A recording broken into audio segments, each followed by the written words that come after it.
Hey everyone, Hurricane Liz here, and this time around we're going to take the hottest questions of the week. And there's a pretty good number of questions that I've gotten this week. As usual, anytime you put a question or a comment, I always personally answer those, but sometimes one of you asks a brilliant question, and that's why we feature these brilliant questions once every other week. So I'm fired up to see what you guys had to ask. I hope you're...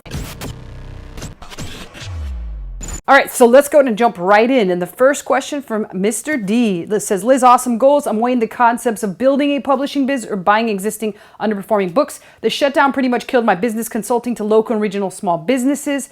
Here's a hint of my Amazon KDP strategy. It's basically the same method that I use to promote local businesses. Does target modifiers ring a bell? Yes, it does. That's very genius. So let's talk about what Mr. D is proposing and which one I advise him to go with. So you got two choices here. You can either build a publishing business from scratch or buy an existing one, which includes a lot of underperforming books. Now, usually it depends on the size of the books that are underperforming. It really depends on if they're using the same artists and it's the same style. Again, think Jade Summer, where a lot of their actual artistry looks very similar. So when you build your own, you can make sure that you kind of focus by working with a select group of artists whose style matches a lot. So it looks a lot more like a real legit brand. It's sort of like if you were to want to sell sneakers, like I got a pair of off-white sneakers right here. They have a very distinct detail, which is like these orange tags, and they even have they have this little tag here that I think Justin Bieber had. The police asked them something about this tag,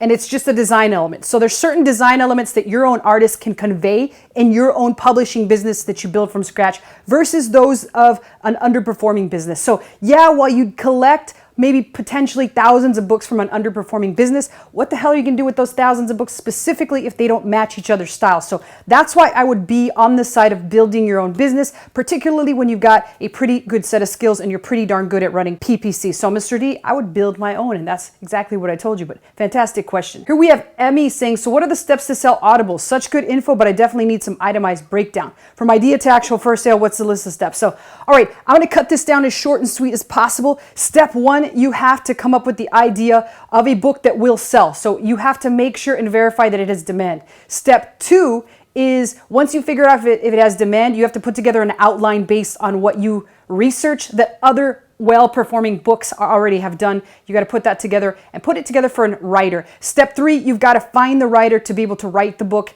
get it all together, send you a draft copy, make sure it's all good. And then step four, and I think I already lost track of steps, which goes to show you don't need to have a brain to do this kind of stuff, people. So step four is now once the writer is done, you've got to create a title and you've got to put together some sort of book cover. And now that you got the book cover done, you get a graphic artist to do that. Now you have to submit it to the Kindle platform on Amazon.com. Once it is submitted and uploaded there, now what you've got to do is you've got to find a producer to be the narrator for it, and you do that through the ACX platform. Once you get that producer to do all that they do, make sure you get somebody that's experienced and gets it nailed on the first try. Now you've got to upload it to ACX and typically wait about a month.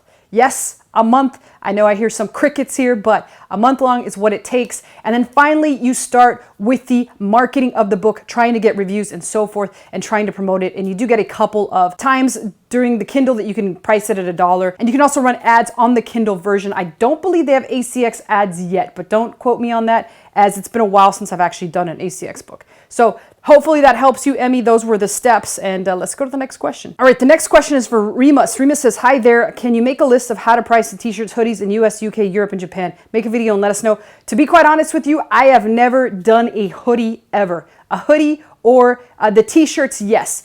In regards to the t-shirts, there's a couple different pricing strategies you can take. If it's a very unique t-shirt, you could obviously price pretty decently high and still sell it very well. But again, we know that a lot of people are going to be on the bandwagon very soon and knock that shit off. So what I usually like to do is price low, make a very minimal amount of money. And then as soon as it starts picking up in sales, as soon as I start running some ads and it catches fire, I raise that price gradually. Case in point, you guys have seen the good old turkey shirt that I crush with every single year. That turkey shirt used to be $14.99. It's now $16.99. And come Thanksgiving, as soon as it gets rolling, I'm going to jack that price up again. And it's almost untouchable because of the amount of reviews it has. So that's my pricing strategy, Remus. There might be others, but that's that's typically what I use. All right, Andrew asks, say I want to write a book on overcoming depression from COVID. How do I know a ghostwriter will understand the topic? That's the biggest issue with Audible in creating a book or having a ghostwriter, is making sure that your writer understands the topic, and usually they do not. So there are other sites where you can hire college students, and a lot of these college students do have